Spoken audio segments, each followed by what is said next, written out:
అంతకుముందు లోక్సత్తా జయప్రకాష్ నారాయణ గారు చాలాసార్లు అడిగారు నన్ను వచ్చి కలిసి పని చేద్దామంటే నేను ఒక ఫ్యూ మంత్స్ బ్యాక్ కూడా. కానీ ఆయన లాంటి వ్యక్తికి పోటీ ఉండకూడదు అనే ఉద్దేశంతో నేను మల్కాజ్గిరి కూడా నేను చేయకపోవడానికి కూడా ఆయన కూడా ఒక కారణం. నాకు కొంచెం లేట్గా తెలిసింది. అంటే మీరు మల్కాజ్గిరి నుంచి కంటెస్ట్ చేయాలని ఆలోచన ఉన్నది? నేను 3-4 నియోజకవర్గాలు ఆలోచించాను. దీంట్లో ఏపస్తుంది నేనే సీక్రెట్లే పెట్టను. ఆలోచించిన మాట వాస్తవం. నేను ఇంకా 10 మంది అభ్యర్థులతో పాటు. కానీ నేను ఆలోచించింది ఏంటంటే మళ్ళీ ఆయన కూడా ఉన్నారు కదా పాపం. ఏంటంటే చాలా కారణాల మీద ఆయన కూడా one of the reason. So అందుకని నేనేంటంటే మొన్న మధ్య నేను తెలియజేశాను, నేను ఆయన మీకోసం క్యాంపెయిన్ చేస్తాను సార్. ఎందుకంటే నాకు ఆయన లాంటి నాయకుడు పార్లమెంట్లో ఉండాలని నేను కోరుకున్నాను.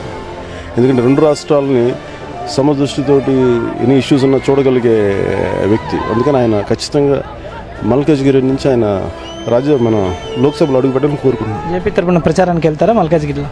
ఖచ్చితంగా వెళ్తాను ఆయన తరపున.